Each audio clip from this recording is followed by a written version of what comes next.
Okay, hi Kirti. Any doubts on yesterday's part? Just the last section about the last section, Hmm. section 25. Yeah. So like the section in this part will also be applicable to arbitration proceedings. Yeah, if regarding something like arbitration and conciliation act is not applicable, there also it would be applicable. And if any direction has been given under some will or something, for that also those things will be applicable. So under Okay. will, if a direction has been given that divide this property amongst these two persons or something like that, there also we can, like ask for specific performance of that particular thing. Yeah, that's all. Yeah.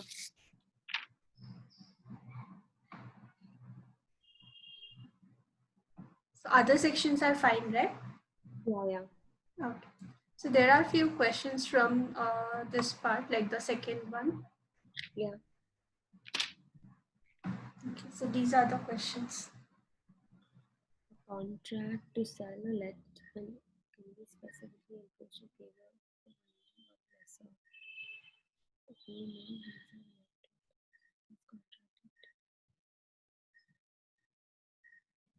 I think it's both A and B. Yeah, it is both A and B, so it would be C, third option. Who, knowing himself not to be not to have any title, has contracted, or though he had a title, he could not prove it at the time that was fixed for proving his title on the property. Yeah. Next one. Above all. Yeah, it is above all. Who may obtain specific performance, section 15. Next one. The jurisdiction to decree specific performance it's discretionary. Yeah. So all the things that we have seen, mostly the court may. So it would be discretionary power of the court only in most of the things that we have studied. In a suit for specific performance of contract, the plaintiff may also compensation. Yeah. This section. 21. Yeah. Section 21 may also ask for compensation, but he should mention it properly in the plaint itself, or otherwise court would ask him to make changes and then mention it properly. Yeah. Without mentioning, court would not provide.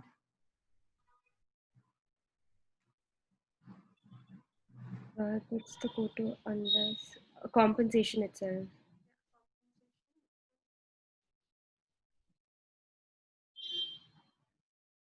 And this may be at any stage of the proceeding. It's not like initially only court may give him the permission. It may be any stage of the proceeding, court may give him this permission.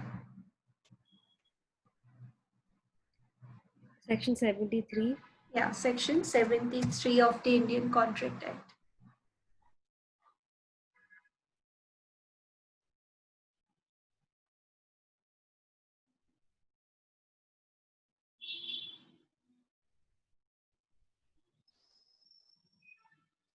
First one.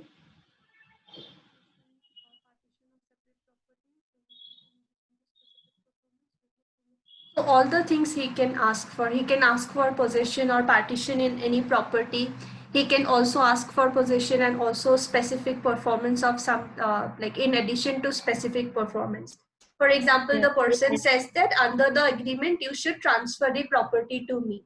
So it's not like only on papers you are transferring, you can also ask for possession. So along with specific performance, possession. Any other relief which he may be entitled, including refund of any deposit or anything that may be there, that also he can ask. So it will be all of the above things he can ask for.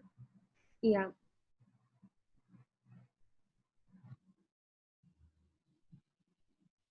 That would be section 22, under which he can ask for all those things.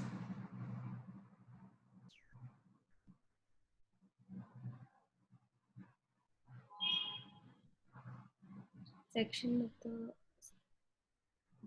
24. Yeah, section 24. So it says after a case has been dismissed regarding specific performance, it would act like a bar on filing another case asking for compensation for breach of that case. So like the case we saw regarding marriage, two persons agreed that we will get married to each other. Later on, they did not do it. So if specific performance case was dismissed, later on again, they cannot go to the court saying that they breached this particular contract. I'm entitled to compensation. So it would be section 24. Okay. Okay, so these first two types of specific relief that we have covered. So these two are clear, right? All the sections? Yeah. Okay, so today we will continue with the remaining three, and then in next class we will complete this entire act. So what happens is the next three are rectification of instruments, rescission of contract, and cancellation of instruments. Okay. Now cancellation of instruments means cancelling it. Rescission is also same only, right? Cancelling it, or like removing whatever obligations they had. So why we are having like two different reliefs here? Rescission of contracts and also cancellation of instruments. That means we are given two different reliefs. So what is the main difference here is regarding instrument and contract. So what is the difference between instrument and contract? Instrument may be, for example, any like gift deed, any sale deed or something, right, which is registered in the registrar office. Those would be instruments. Along with that, any kind of contracts also we can call it as an instrument, right? If it is a written proper contract, we can even call that as an instrument. But in case of contract, it may not be like a proper registered like document. It may be just an agreement made between two persons. Just they have written down all the clauses, they have put their signature, but it is not registered in the registrar office. Even then it's a valid contract. For example, regarding employment related contracts, right, those things are not registered in the registrar office, but even then they are having legal validity. If any person is violating the contractual obligations, they would be liable under it, but it is not registered in the registrar office. So the main difference is, in case of instrument, it may be some kind of an like agreement, any kind of a contract or anything or deed which is registered in the registrar office, or which may not be. Both the things would be included when we are saying instrument, but when we are saying contract, it would not include the things which are like properly registered in the registrar office. So we are having two different provisions for it. This is just rescission of contracts, this is cancellation of instrument. How some instrument which is registered in a registrar office can be cancelled by parties, what would be the procedure for that. So these are the three things that we have, three different types of reliefs.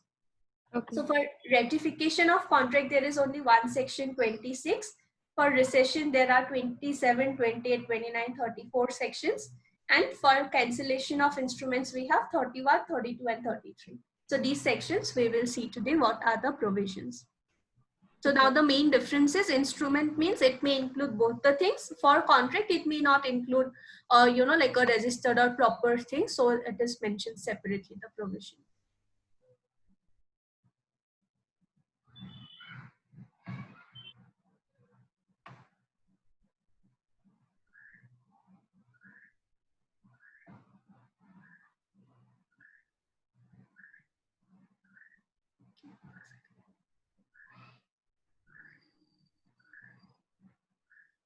Okay. So the third type of instrument that we have is regarding rectification of instruments. It is under section 26 of the Act. So rectification would mean any kind of correction or any kind of, like changes that persons want to make. It may be in any kind of just an not registered kind of an contract also. It may be some registered document also, where parties want to rectify some clauses or some provisions. They want to make changes in it. So when instrument may be rectified, in which all cases court can ask, like pass an order for rectification of instruments, or when court would allow parties to make changes in such instruments. That is section 26 that says when instruments may be rectified. So instruments may mean any kind of contracts, agreements, etc., where corrections are needed by parties and they approach the court for making those changes. when through fraud or a mutual mistake of parties, a contract or other instrument in writing, not being an article of association of company to which the Companies Act applies, does not express their real intention. What happens is the parties wanted to make an agreement for some purpose, but the clauses are such that it is not expressing the real intention of the parties. Maybe they wanted to sell a certain property, but the agreement is not expressly saying anything about the sale or something like that. So how it may happen? It may be because of fraud. Maybe one person intentionally drafted the contract in such a way that it is not very clear whether they are intending to sell the property or intending to give the property on lease or what it is. It may be mutual mistake of the parties. Maybe one person was thinking that I want to buy this property, other was thinking that I want to give this property on lease. So it may be because of any reason that the real intention of parties is not properly mentioned in the contract that we are having. So in such cases, what happens is they can ask for rectification, correction, or any changes in the clauses that they are having in that particular document. So there are two things that are mentioned here: either party or his representative in interest. Representative in interest may institute a suit to which the instrument ratified. So they can ask for rectification of instruments. It may be filed by either party of the contract, or it may be their representative in interest. It may be their legal heirs or some other representatives. They can institute a suit and say that this is not what we intended to do, or this is not for what purpose we intended to enter into this particular contract. So we want to make changes in this contract. So you can remember it is either party or their representative in interest who can institute the fine. Secondly, the plaintiff may, in any suit in which right arising under the instrument is in issue, claim in his pleading that the instrument be ratified. So when plaintiff can ask for rectification, he can ask for it when in any suit in which the right arising under the instrument is in issue. Maybe two persons entered into an agreement that I want to buy this property from you, but there is already some legal dispute going on in the court. So what happens is that the right that would arise, that right is having some kind of an issue. There is some pending court decision or something like that. So what happens is that the party can go to the court and say that I want to make changes in this particular instrument. Maybe I will not buy this property, but I will rather make an agreement for lease. Why? Because this property, like the title of this person is under dispute or court is still deciding on it. So I do not want to buy this particular property. So like that, the plaintiff can ask for making changes in that particular instrument.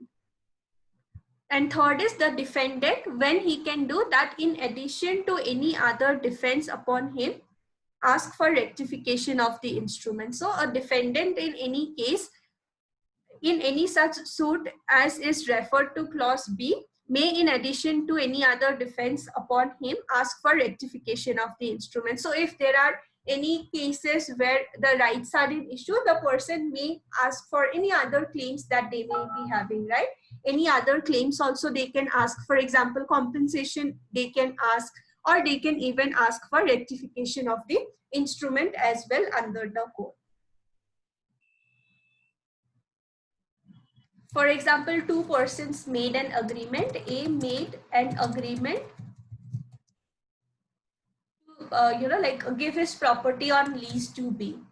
And accordingly, what B did is that B renovated the property, invested a lot of money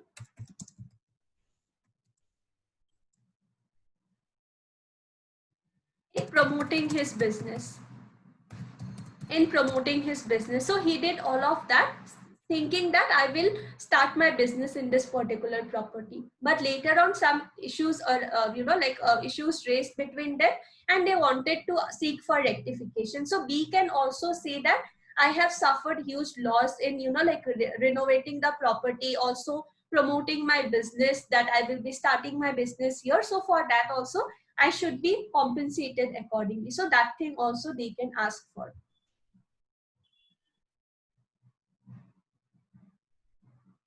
Secondly, it says if in any suit under which the contract or instrument is sought to be rectified under clause 1, the court finds that the instrument through fraud or mistake does not express the real intention, the court may pass its direct rectification of instrument as so as to express the intention without prejudice to rights acquired by third party. Sometimes what may happen is two parties entered into an agreement. A and B made an agreement, but later on they felt that the real intention is not properly reflecting. They wanted to buy this, sell this particular property, but the real intention is not properly reflected in this particular instrument. So what court can do is that court may ask them or allow them to make changes in that particular instrument, but it should not hamper any other rights that a third party has acquired in good faith or for value. So it should not hamper any other rights of a third person. For example, A and B made an agreement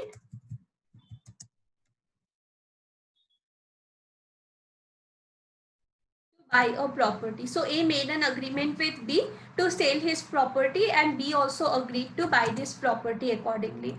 But what happens is that during this process, A made another agreement with C and sold his property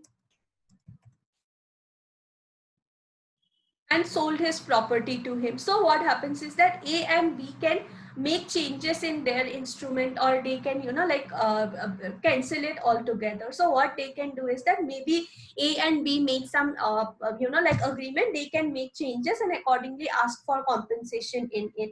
But because of this dispute between A and B, C should not suffer. Why? Because C paid the value and then only he got title on this particular property.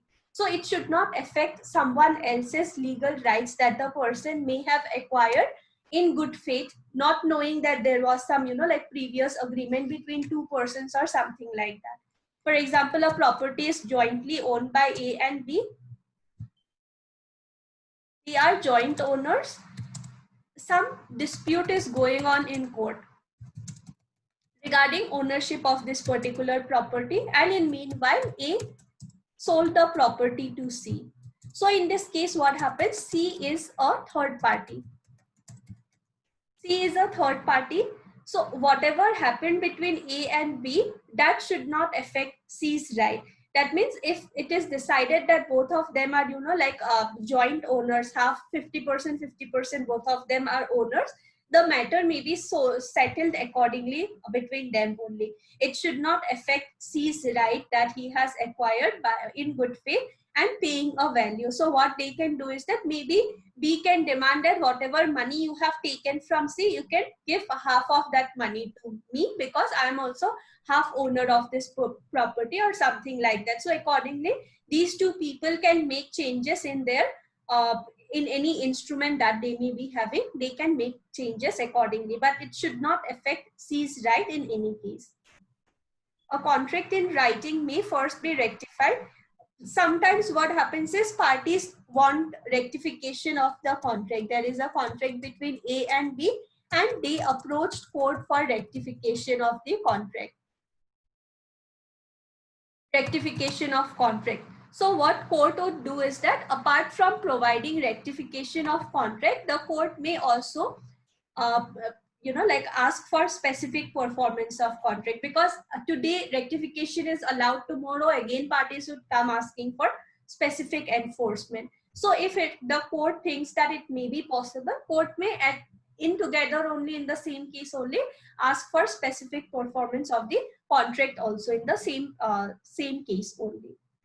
No relief for rectification of instrument shall be granted to any party unless under this section specifically claimed for. So same like what we saw, that compensation should not be provided unless and until they are specifically claiming. So same here also, specifically they should claim that this is what we want to make changes in the instrument. It cannot be just parties approach the court saying that there are these mistakes in this particular instrument. They should also clearly mention that we want to correct these mistakes in our instrument and then accordingly proceed with it.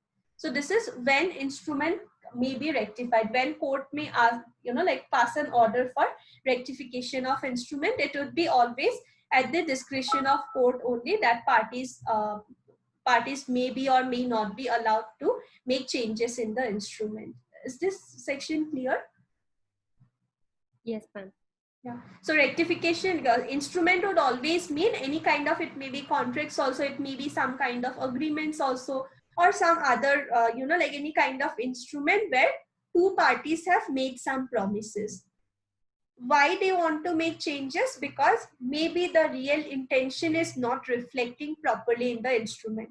They wanted something else, but the instrument is showing something else only.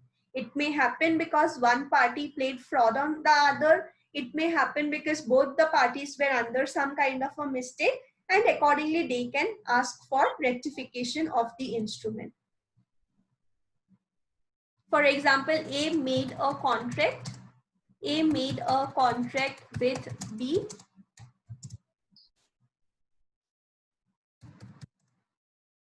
to buy A's car. So what happens is that he made a contract with B that he wants to buy his second-hand car. But now what happens? B thought that A is having only one car, and that car he wants to buy. But later on it turns out that A is having two cars, and what A wanted to sell is not what B wanted to buy. So both of them were thinking about two different cars. Now what happens in this case is that it was because of some kind of a mistake that party's real intention is not, like properly reflecting in it. So they want to make changes in the instrument. Maybe they would go to the court. B would say that if you want to sell this particular car, I would pay you less amount. A would also agree that, okay, fine, pay me less amount, but I cannot sell you the other car. This only you will have to take.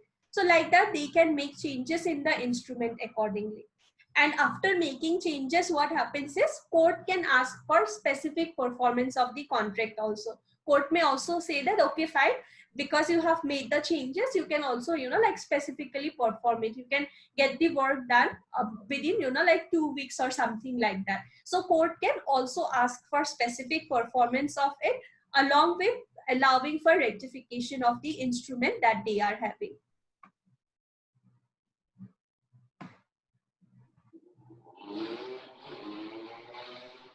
And also rectification of instrument would be granted only when the parties are specifically asking for rectification, and also it would depend on discretion of court. Court would decide that in which cases rectification may be allowed, in which all cases it may not be proper, and things like that. So you can remember this example that one person wanted to buy a second-hand car from someone, but the owner was thinking that he wants to buy the other car that I am having. So in such cases, what happens is that the parties can accordingly make changes in the instrument, and then court may even ask for specific performance under the same case only, so that tomorrow parties do not come again asking for specific performance of the contract. So at one go only, the entire thing would get over.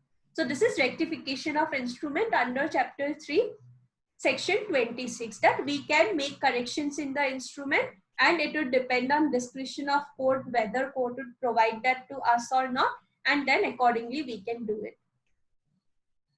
Okay. Yes, ma'am.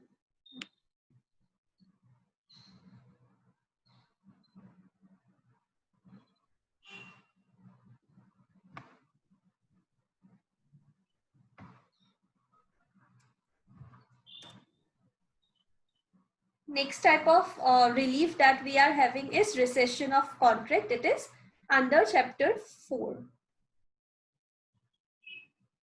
So what is rescission of contract? It is like unmaking or cancelling of contract between parties.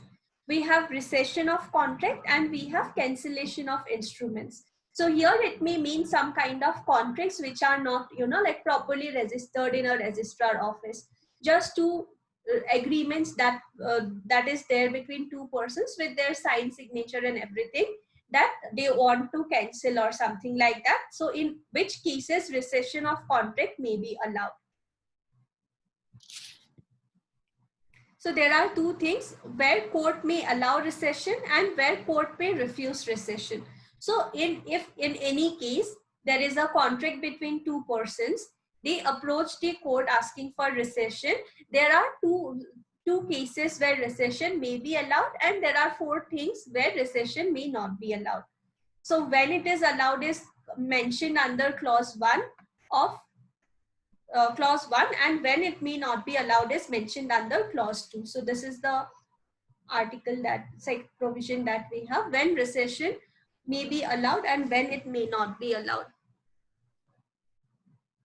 So any person interested in a contract may sue to have rescinded, and such recession may be allowed when where the contract is voidable or terminable by the plaintiff. So plaintiff goes to the court and says that I want to, cancel this particular contract, and that plaintiff, that contract is what, voidable by the plaintiff, or the plaintiff is having this right to terminate this particular instrument. For example, there is a contract between 2 persons which took place because of any kind of misrepresentation or something, and it becomes voidable at the option of plaintiff. So plaintiff goes to the court and says that this is a contract that we both entered into, but I do not want to proceed with this contract and I want to end this contract here itself. So in that case, what happens? It is a voidable contract. That means it depends on the plaintiff whether he wants to proceed with it or he wants to cancel it. So he can go to the court and say that I do not want to proceed with it, I want cancellation of this. So court may provide it accordingly. If it is terminable by the plaintiff, for example, it is a contract to provide some kind of a service, and in the contract itself it is written that if at any time plaintiff wants, he can just give a 1 month notice and he can terminate this particular contract. That means what? It is terminable by the plaintiff, and plaintiff himself is going to the court asking for rescission. So court may provide him and allow him to cancel this order.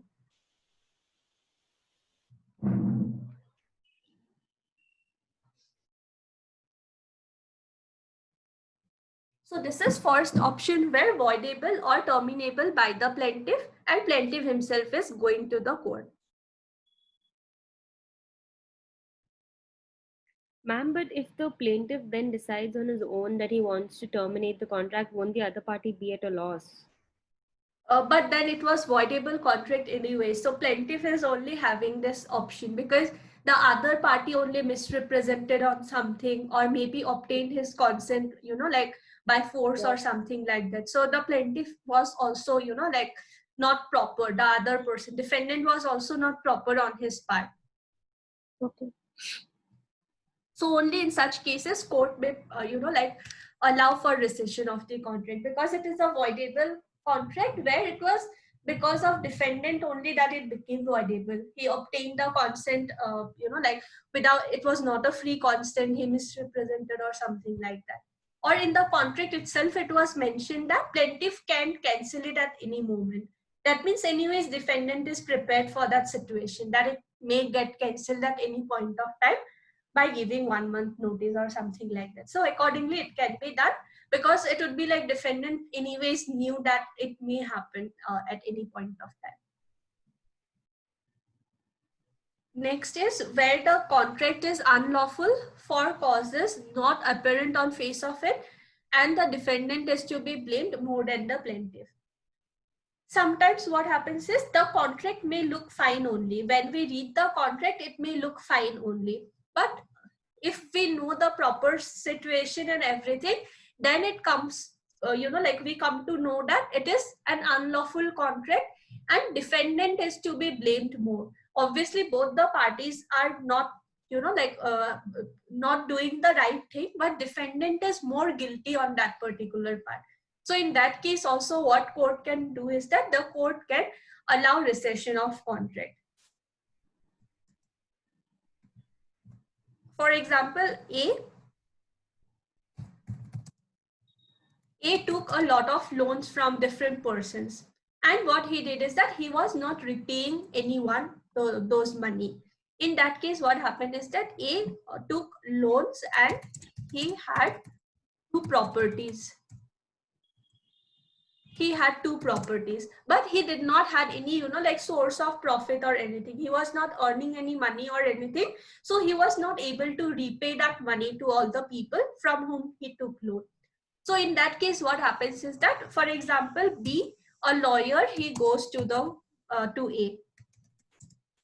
A lawyer goes to A and says that because you have taken so many loans from different people and you are not able to repay them, what may happen is that all of them may go to the court, file a case against you, and court would take possession of this property, will, like auction this property, and whatever money court would get, the court would distribute that money amongst all the people. So it is better that what you can do is that you can transfer ownership of these two properties to me. It would be only on papers that I will be the owner, but you can still enjoy the property. So you can still be there or things like that. So A also thought that, okay, fine, maybe this is only a better option. He also did it accordingly. So in this case, what happens is that if A, like wants to, like cancel this contract at a later moment, goes to the court would see that otherwise it is not a, like unlawful contract. Transfer of ownership by way of gift or something, that is not unlawful, that is lawful only. But why they did that particular thing is unlawful. Their purpose was unlawful. So on the face of it, it looks fine. But when we look at it properly, then we come to know that it is unlawful and defendant is more to be blamed. So here the lawyer only, played fraud on the other person, right? Lawyer only said that you can just gift your properties to me. You can still enjoy your properties, but court would not take these properties from you. So defendant is more to be blamed. Both of them were guilty, but defendant is more to be blamed. So in that case also, court may provide for rescission of this particular contract. Court may cancel this particular contract because the parties, wanted to play fraud on all the people. Is this point clear? Yes, ma'am. So first is voidable or terminable by the plaintiff, and second is unlawful, defendant is more to be blamed and the contract is not, lawful, even though it is not very much clear on the face of the contract itself. So in both the cases, plaintiff can go to the court and ask for rescission of it, and court would allow rescission depending on the situation. If it is a voidable contract, or if the plaintiff is having a right to terminate the contract, court would allow it. If it is something where defendant was guilty in making the contract and it is some kind of an unlawful contract, then also court may allow for it. And second clause is saying nothing, notwithstanding anything contained under clause 1, the court may refuse to rescind the contract, in which all cases court may refuse cancellation of such contracts when the plaintiff has expressly or impliedly ratified the contract.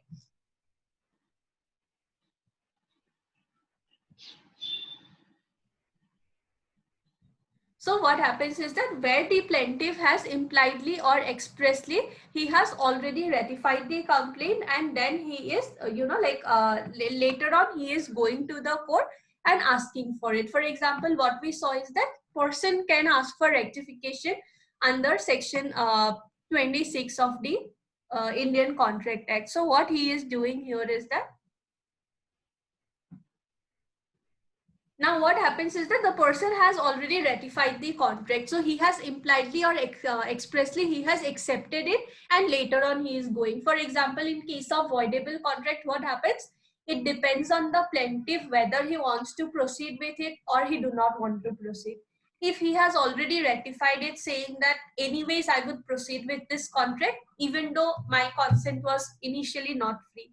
So in such cases, again the person cannot go to the court asking for rescission of the contract because he only ratified the contract. So later on he cannot go to the court asking for its cancellation. Next is where owing to change in circumstances which has taken place since making of the contract, not being due to any act of the defendant himself, the parties cannot be substantially restored to the same position in which they stood when the contract was made. After the contract was made, something happened which was not intentionally done by the defendant, but something happened because of which what happens is that the parties cannot be again brought back to the same situation. So in such cases also, court may not allow rescission of contract. For example, there is a contract between A and B. There is a lease agreement between A and B. After the agreement was, agreement was done,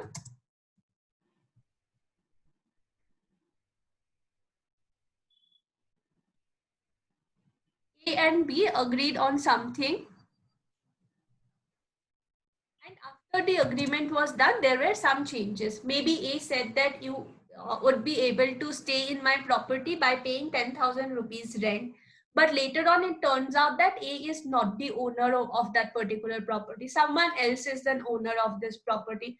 So what happens is that something happens, some changes in circumstances to take place, because of which we cannot bring back the parties to the same position. In such cases also, court may not ask for rescission because the parties are anyways not able to fulfill the contractual obligation. So there is no question of rescission of contract, because the parties, again, they cannot go back to the same position where they made that particular contract. So in such cases also, court may not allow for it. Is this point clear, B? So if they're not able to perform the contract at all, then it's better to cancel the contract, right? Yeah, it's like they anyways cannot do it, so there is no point of making it on see, for example, one person is not even the owner of any particular property. Even then he made a contract and saying that I would pay this much amount of rent or something like that. So court would say that you are anyways not an owner of this particular property, you anyways do not have a right to enter into these kind of rent or other agreements with the person. So there is no, it is anyways not a valid thing, so the contract itself would be void. So there is no question that court would again say that okay, fine, this is something that we would cancel or something like that. Okay, so like, but it's still anyways not enforceable. Yeah, it is anyways not enforceable because the person itself is not having any rights to enforce it or something like that. Person is not having any rights on the property, that means he cannot anyways proceed with the contract. Okay. And third is where third parties have during the subsistence of contract acquired rights in good faith without notice or for value.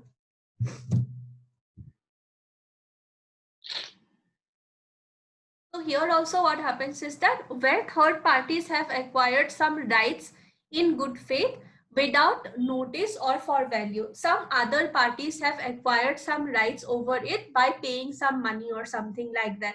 In such cases also what happens is that court may not pass an order for rescission because the party anyways is not having any rights over it. A person entered into a contract to give his building on rent, but later on it turns out that the property was, for example, A is an agent of B.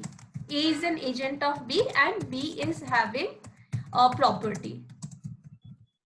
Is having a property. So A was told that you should you should look for tenants and then bring them, and then we would enter into rent agreements.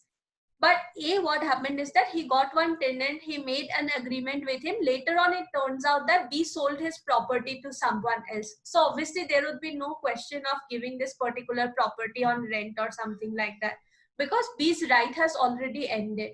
He sold his property to someone else and some third party have acquired rights on it in good faith. That particular person, what he did is that he paid money and then he acquired rights over that particular property in good faith. So in that particular case also what happens is that the court may not ask for it, because anyways B is not having any rights because he has transferred that particular property to someone else. And last is when parties are asking for only part of the contract to be cancelled, and it is not severable. So what was severability of contract? That means in one single contract we are having 2-3 different obligations. So in that case one obligation may be cancelled. But if the entire contract is having 2-3 obligations, but all those obligations are, like interconnected with each other, it cannot be like one obligation we can delete. All the obligations are connected. In such cases also, court may not allow cancelling only part of the contract, because even if we, cancel one part of it, it would not be, the contract would not make any sense if we are cancelling only one part of the contract. So the court may say that, recession is not possible in this particular case. This section clear? Like there are two different things. Firstly, when court may allow recession, and secondly, where court may not allow recession, even when a case has been filed. So firstly, if it is a voidable contract, plaintiff is asking for it, court would provide. If it is terminable by plaintiff, plaintiff is only asking, court may provide. If it is unlawful and defendant was more guilty in making that particular contract, court may provide. If when court may not provide, if the plaintiff has expressly or impliedly ratified a contract, if it was a voidable contract but the plaintiff has expressly or impliedly ratified the contract, he gave his consent that he would proceed with the contract, in such cases court may not provide for it. There may be some changes in circumstances after making of the contract, which makes the parties unable to go back to the same situation. So they are anyways not entitled to make, perform the contract, or not entitled to form any such kind of contract. So there is anyways no question of performing it or anything. So court may not provide it. Some third party have acquired rights on that particular property by paying some value and also in good faith. So in that case also court may not provide. And if a party is asking for only, recession of only a part of it, but that particular part we cannot separate it, so in that particular case also court may not provide for it. Is this section clear? 27.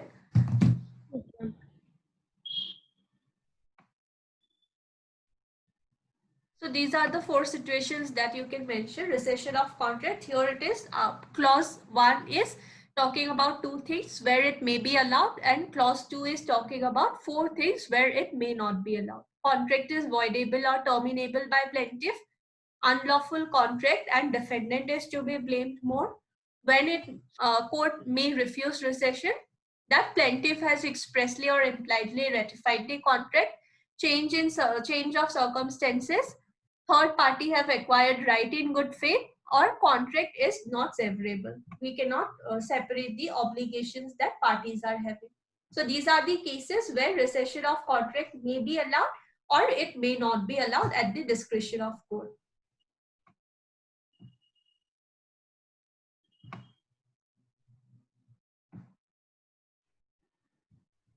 Next is section 18. It is talking about recession in certain circumstances of contract for sale or lease of immovable property, the specific performance of which has been decreed.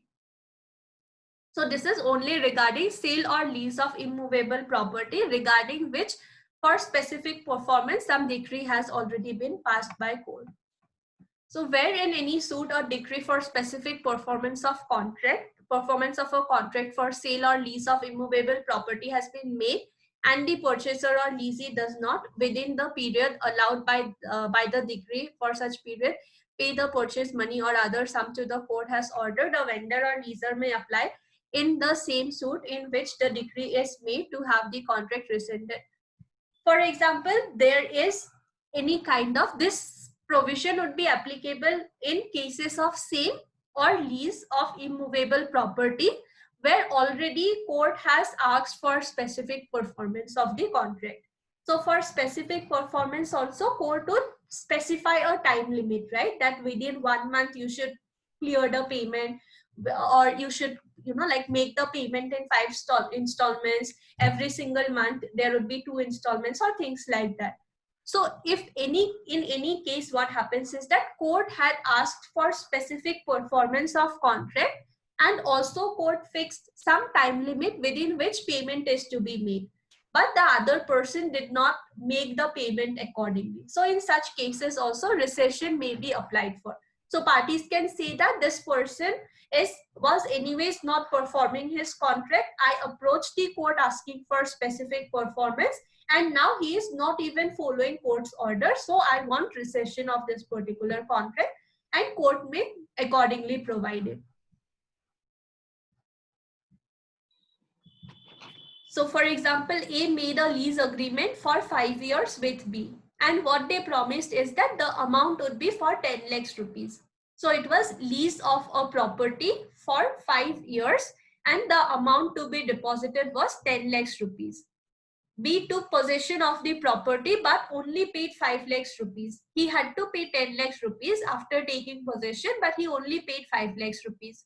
So what other person did is that he approached the court for specific performance of contract, that is payment of this remaining 5 lakhs rupees. And court also passed an order that you should make the payment within 1 month's time only. So in this case, what happens if the other party do not make payment of 5 lakhs rupees within 1 month, the landlord can go to the court asking for rescission of contract. He can say that I do not want to continue with this lease agreement. I want cancellation of this particular agreement. So he can ask the court to allow rescission of this particular contract. Is this clause clear? Yes, ma'am. So when in any particular case, court had already asked for specific performance and parties are not following court's order regarding specific performance, not doing their obligations within the time specified, then the other person can ask for rescission, saying that this person is not following court's order. So what will happen in case court allows rescission? So when contract is rescinded, court would along with that order for restore possession. For example, A made this lease agreement and B already took possession of the property, right? So after this contract is been, like cancelled, court would say that you should hand over possession of this property to A because we are ending this particular contract. So what court will say? Court would ask for restoration of possession and possession would be given to the original owner. And secondly, what court would ask? Payment of any profit or rent to the vendor or leaser from date of possession. For example, in this case, you just take an example. A and B made an agreement that I'm taking your property on lease for 5 years and I will pay 10 lakhs rupees. But B took possession of the property without paying any money. He just said that I will clear the money within 1 week and I will, just take possession today. But the person did not, pay the money also and he was staying there. So what court will order is that court will ask B that because you stayed in this particular property for 1 month, so you should pay 1 month's, rent to A because you enjoyed his property for 1 month. So you should pay rent for this 1 month to A accordingly. And if, for example, in this case, B made a payment of 5 lakhs rupees, but only stayed in the property for 1 month. So what court will order is that court will ask A that you take some, deduct some money for this 1 month and, return that remaining money that he had paid. Out of 5 lakhs, you can take some amount as a rent for that 1 month and the remaining amount you should pay back to the other person. So when court orders for rescission, they would allow for, order for restoration of possession or any profit or any benefit that the person has obtained that should also be returned to the person who is entitled for that particular thing. So this is what clause 2 is all about, that whenever rescission is allowed, court would ask for restoration of possession or any rent, any benefit that a person may be entitled. In the same case only, court may also direct for payment of those things also.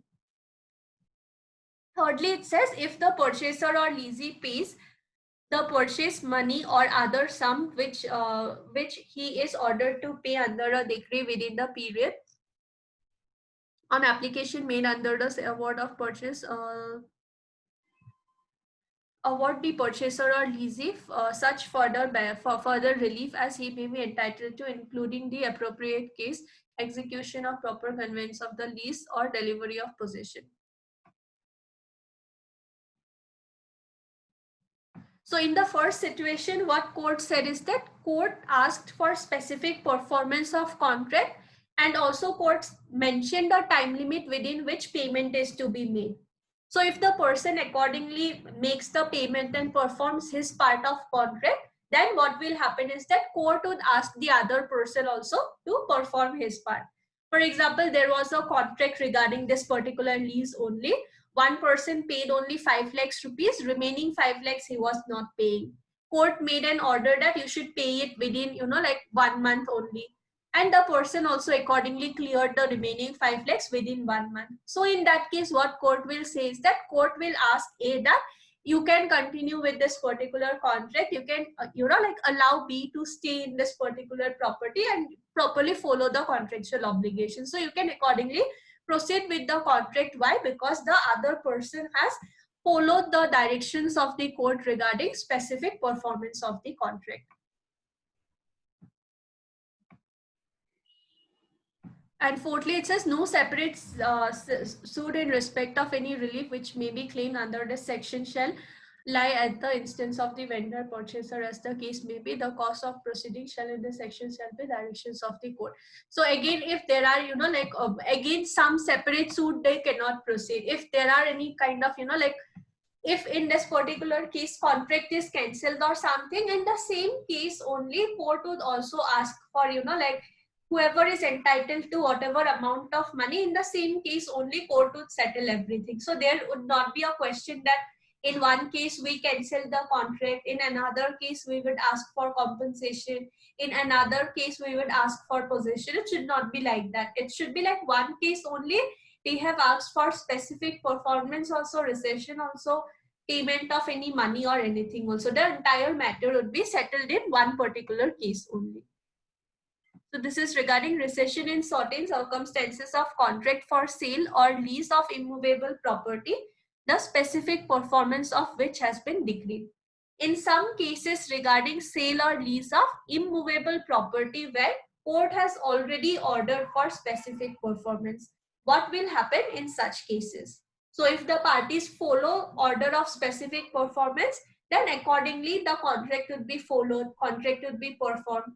If they are not following the order of specific performance, then the party can ask for rescission of contract. Whatever benefits each other have obtained, that should again be restored to the original person who is entitled to such things. Is this section clear? Any doubts? Section 28? No, ma'am.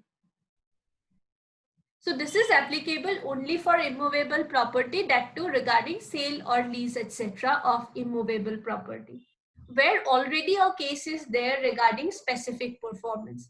So because court allowed some time for specific performance of the contract, but the parties did not do it or something like that, then what would be the situation for rescission? They can ask for rescission and court may allow it, and also whatever benefits or profits are being obtained, that should again be restored to the person who is originally entitled to such things. Next is section 29. It is talking about alternative prayer for rescission in suit for specific performance.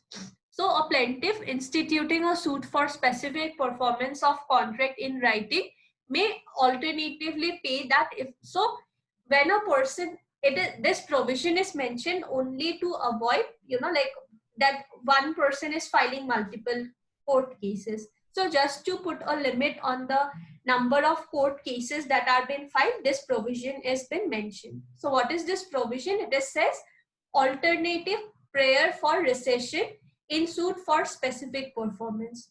When a person is filing a case for specific performance, he would obviously make a prayer that I want, that the other person specifically performs his obligation. Along with that, he should also make an alternative prayer. He should also say that if specific performance is not possible in this particular contract, then court may ask for rescission of the contract. That means in the same case only it should be settled. So there should be an alternative prayer also whenever there is a case for specific performance. That if specific performance is not possible, you can provide an order for rescission of this particular contract. Next is section 30. It is talking about court may require parties parties rescinding to do equity. So in case court asks for, like rescission of contract, some parties may be getting some benefits, some party may be at the losing side, right? So what court would do is that court would ask for restoration of any kind of benefits, any kind of profit that has been obtained from the other party. So court would accordingly try to balance it, that if some person is obtaining some benefits out of this particular contract which he is not entitled to, court would ask him that you restore that particular benefit to the other person. And if needed, court may even provide for compensation in some cases, that because of this contract the other person had to suffer a lot, and also this contract cannot be specifically performed. So because of all the sufferings that the person had to go through, you should pay a compensation of a certain sum of money. So this is like all the things should be in together only. If specific performance can be done, it would be done. If not, then court may ask for cancellation of the contract. After cancellation, court would ask for restoration of any benefits. If after restoration also court feels that it is not, like justified for the other person, court may even pass an order for compensation for the other person. Is this section clear? Any section, any confusion? No, ma'am.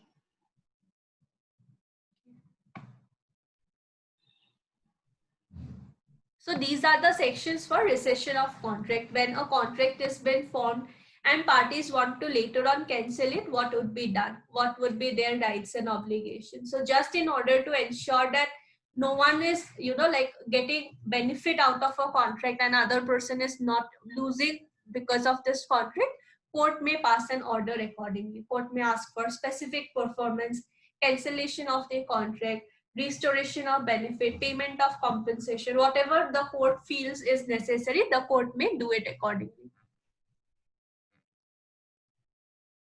Next is chapter 5. It is the fifth type of relief that we are having under Specific Relief Act. What is it? It is cancellation of instrument.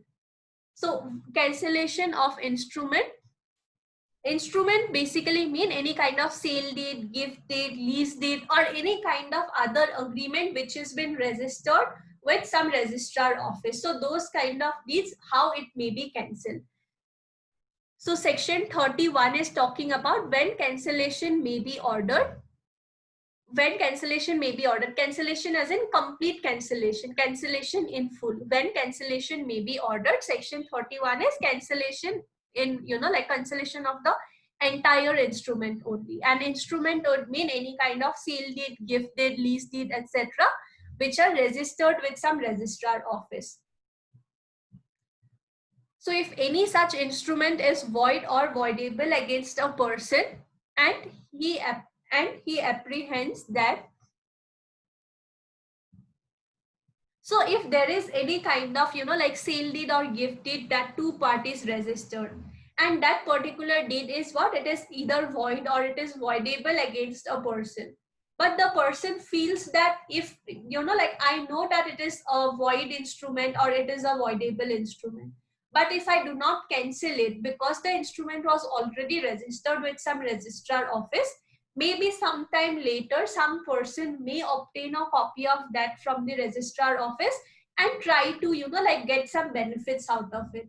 That means he has like he has apprehended that some people may try to obtain some benefits out of it.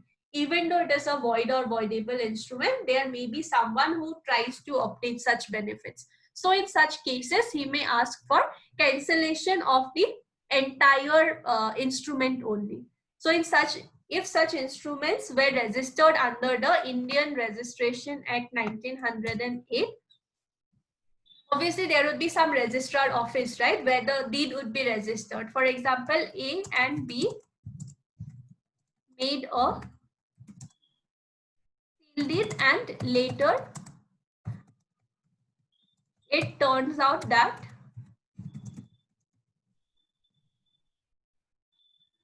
the deed is void. So what they want to do, they decided that okay fine, because this deed is void, we cannot proceed with this particular deed.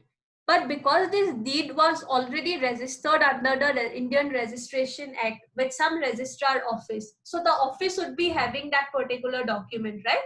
So what they will do is that they will go to the court asking for cancellation of this complete deed.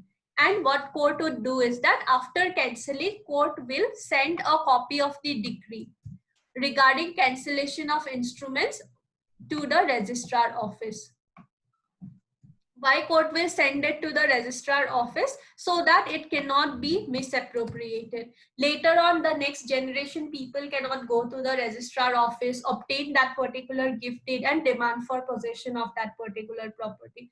So a copy of the decree would be sent to the registrar office, and registrar office will accordingly make a note on the copy of the instrument contained in his book that it has been cancelled. So registrar office will also make a note that this deed is been cancelled under so and so order. So later on, if some people are like claiming for that particular deed, they would come to know that this deed is already been cancelled. So like that, it like there is no chance of misappropriating those particular documents in that particular case. So court may ask for cancellation of this particular deed in full.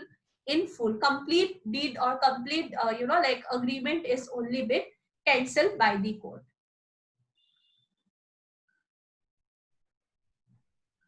30, is it clear? The section 30? 31, yeah. 31, yeah, 31. So this is when cancellation may be ordered, and section 31 is talking about cancellation of the entire deed or entire instrument only.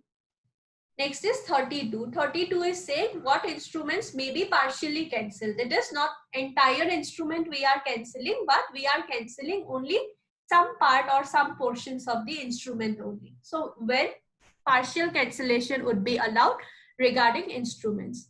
Where an instrument is evidence of different rights or different obligations, the court may in proper case cancel it in part or allow it to stand for residue. So sometimes what happens is that even though it is only one gift deed or one sale deed, it may appear that there are different rights or different obligations that are involved in it. We can separate one obligation from the remaining gift deed that we are having. We can separate one right from the remaining deed that we are having. So in such cases, only when there is severability of obligations or the instrument, then only court may ask for partial cancellation of the instrument. When partial instrument would be allowed, for example, take for example, A is a dealer. What he does is that he takes care of rent agreements. What is his job? He will have to find tenants, collect money from the tenants and give the money to the landlord. So basically landlords would not do anything regarding their property. Everything would be done by this particular dealer only. He would only enter into agreements. He would only find tenants. He would only take rent. Just that he would give that money to the landlord after taking some amount of commission. So this is the job of A. He will have to make rent agreements. So in one case, what happened is that he gave two houses belonging to two different landlords to Z. Obviously, he will deal with different landlords because he is a dealer. So what he did is that he gave two houses belonging to two different landlords to Z on rent. Because it was one person only, he made only one agreement and he mentioned both the properties, that these are the two properties that I am giving to you on rent. But what happens is that after the agreement was done, A and one of the landlords had some kind of dispute and they wanted to end their relationship. They decided that we will not continue with each other. So in that particular case, what happens? So the landlord decided that I will not, continue my things with this particular dealer and I want to cancel this particular thing. And the landlord did not even wanted to let Z stay in the property as a tenant. He wanted to, cancel this particular thing or cancel the agreement that they made. So in this situation, what court may do is that he can ask for cancellation of it, cancellation of the rent agreement, and court can also, allow for cancellation. Why? Because even though it was like one agreement only, there were two different buildings.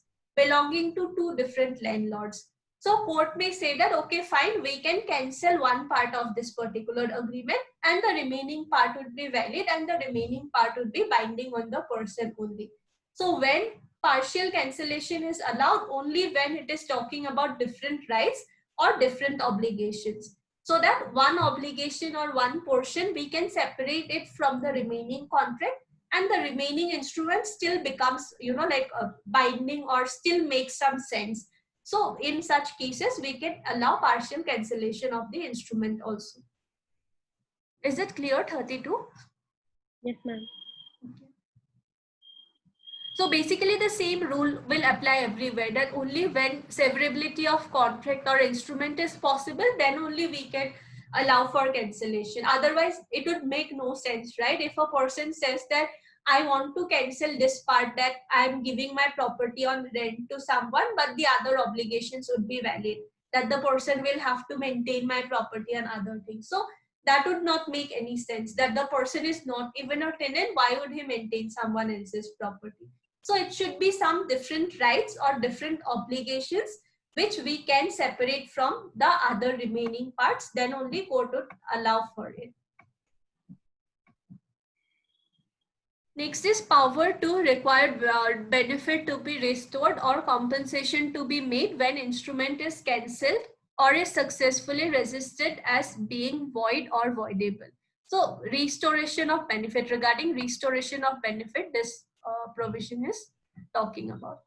What is it on?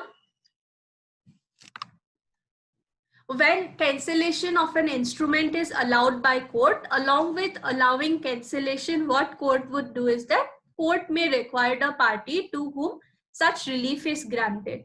If the owner of that particular property is going to the court saying that I do not want to continue with this particular rent agreement and I want to cancel this particular agreement, if court is giving a relief to him, if court is allowing him to cancel it, what court would do is that court will ask him to restore any benefit which he may have received from the other party, and also to make compensation if it is needed. If the owner says that I do not want to continue with this rent agreement, so what owner will have to do is that he will have to return the deposit, any advance payment that was been made or something like that. Or even if it is necessary to compensate, owner would also have to compensate, because the agreement was for 11 months, owner wanted to end it in 3 months only. So accordingly, compensation may also be allowed, or any kind of benefit or anything that the person has obtained, those things court would ask him to restore, to ask him to return any deposits taken, any benefits, or any other things that may be there. Where a defendant successfully resists on suit on the ground. So if a case has been filed to cancel an instrument, but defendant successfully is successful in stopping the court from passing such a order, then what would happen? That the instrument sought to be enforced against him is in a suit is voidable. The court may, if the defendant has received any benefit under the instrument from the other party, require him to restore so far as may be such benefit to the other person, and to make compensation for it, that the agreement sought to be enforced against him in a suit is void by reason of not having any competency. If the defendant has received any benefit under it, he may return it. If, for example, court wants to pass an order for cancellation of some instrument, and defendant says that this instrument is anyways not valid instrument, it is a void instrument, so what is the point of cancelling it? Anyways, we are not bound under this particular instrument. So what court will do is that court would still ask the person to restore any benefit that he may have taken under it. If the person says that this rent agreement is anyways not valid, so court would say that, okay, fine, if it is not valid, you at least hand over possession, or vacate the property. Whoever is the owner, they would come and stay in the property. You vacate the property, you restore any benefit that you may be getting, so that it can be done accordingly. So that the instrument sought to be enforced against him in a suit is voidable, the court may the defendant. If he says that this is, like a voidable instrument only, then also the court may ask him to restore. So basically, in whatever case the court is asking for cancellation, court's order regarding cancellation of an instrument should not benefit a person, right? One person should not like get some benefits out of that particular thing. So court should also see that both the persons are like at the same stage only. If someone is suffering loss because of cancellation of instrument, court would even ask for payment of compensation. If someone has wrongfully obtained some benefit or some advance payment or anything, court would still ask for like restoration of those money or those benefits or things like that. Basically, whenever an order is been passed, it should not be like one person is wrongfully gaining some benefits out of cancellation of that particular order. So is this section clear? Yes, ma'am. So for example, if in this particular case only two persons entered into a, like a rent agreement, and the owner took like advance payment, some deposit he took. Later on, he goes to court for cancellation of the instrument. So what court will have to ensure is that the owner also returns the deposit. Otherwise, he would be wrongfully gaining benefit, and he may again enter into such kind of agreements and ask for cancellation of it. So cancellation in no case should benefit any persons, like provide for like unlawful benefit or anything like that. Whatever they are entitled, accordingly the court would provide for that. So these were the three different types of release that we have: specific performance of contract, recovery of possession of property, specific performance of contract, rectification of instrument, rescission of contract, and cancellation of instrument. So recovery of possession, someone was owner of a property, court would again give him possession of that particular property. Someone was holding a property like a tenant or a leasee, court would again give possession of that property. It may be some kind of movable property also of which he is the owner. Specific performance of contract, whatever they had specified in the contract, it would not be like paying compensation is only enough. Court would ask for specific performance of that particular contract only. Even though compensation is mentioned, that also is not a bar to ask for specific performance of contract. Rectification of instrument, whenever we want to make any changes in the instrument that we have, that may be allowed by court. Rescission of contract, it court can ask for cancellation of the contract also. Cancellation of instruments, again court may ask for cancellation of some registered documents, registered deeds also, and accordingly a notice would be sent to that particular registrar office that this particular instrument will no more be valid, it has been cancelled by parties. So accordingly you can take a note of that, so that it cannot be misappropriated by someone at a later stage or at a later point of time. So any doubts on sections 1 to 33? No, ma'am.